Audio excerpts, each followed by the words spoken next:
America की 2 ships पर किसी ने अटैक कर दिया था।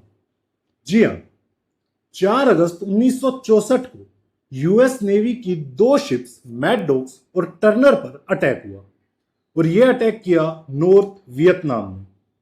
जिसके बाद यूएस कांग्रेस ने 7 अगस्त 1964 को gulf of Tonkin resolution pass किया, जिससे प्रेसिडेंट लिंडन बी जॉनसन को वियतनाम में अमेरिकन मिलिट्री को भेजने के लिए हरी झंडी मिल गई।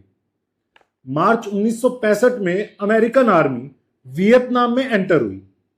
अपने पीक पर लगभग 5 लाख अमेरिकन सोल्जर्स वियतनाम में एक्टिव थे।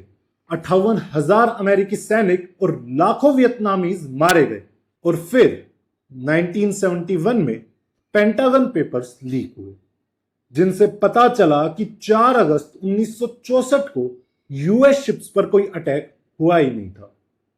It was a lie.